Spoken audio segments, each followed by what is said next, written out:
Most of the time, most of us exist in mindlessness, a state of semi-awareness governed by habit and inattention. Mindlessness causes us to suffer, probably more than we're even aware. The good news is that this ordinary mental condition is not inevitable. There is a cure for it, and it's called mindfulness, a skill that anyone can learn.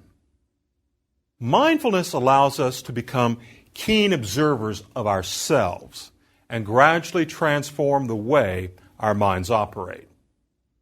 With sustained practice, mindfulness can make us more attentive to our experience and less captive to the whims that drive our minds to and fro. Mindfulness can be defined in a variety of ways, but virtually all definitions understand it as a particular kind of awareness. At its most basic level, mindfulness is a deliberate way of paying attention to what is occurring within oneself as it is happening. Mindfulness is moment-by-moment awareness. It is the process of attentively observing your experience as it unfolds. Mindfulness is more than just awareness, however. It is paying attention without judgment or evaluation. The process of mindfulness is devoid of the constant comparing and assessing that ordinarily occupies our mental functioning. When we're being mindful, we're simply being mentally alert without the overlay of our usual commentary and conceptualizing. Because we're not judging our experiences as right or wrong or good or bad, mindfulness is also characterized by a high degree of openness, receptivity, and inquisitiveness. With this open and attentive attitude, we're able to perceive ourselves more clearly, observing the dynamics and details that often escape our notice. The chief goal of mindfulness, as its very definition implies, is increased awareness. Its other benefits, while considerable and of immense value, are essentially of secondary importance.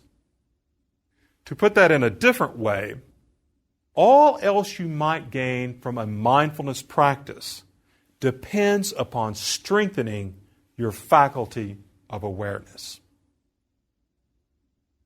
Although it is used for these purposes, mindfulness is not fundamentally about relaxation, stress reduction, or even self-improvement. It is about knowing yourself and your world better and more clearly. The knowledge we speak of is not the abstract conceptual kind that we can discover in books or conversation.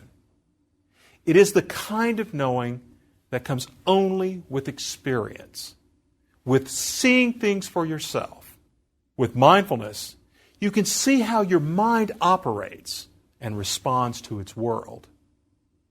Mindfulness practice is a way to fulfill the ancient Greek maxim, know thyself.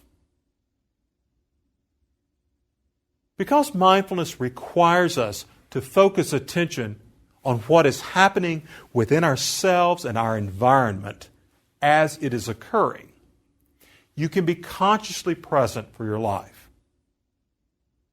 As we observed in the first lecture, we spend much of our lives in a semi-conscious state, dwelling on some triviality, planning the future or reviewing the past. Too often, we live according to habit and routine without making conscious choices about our lives.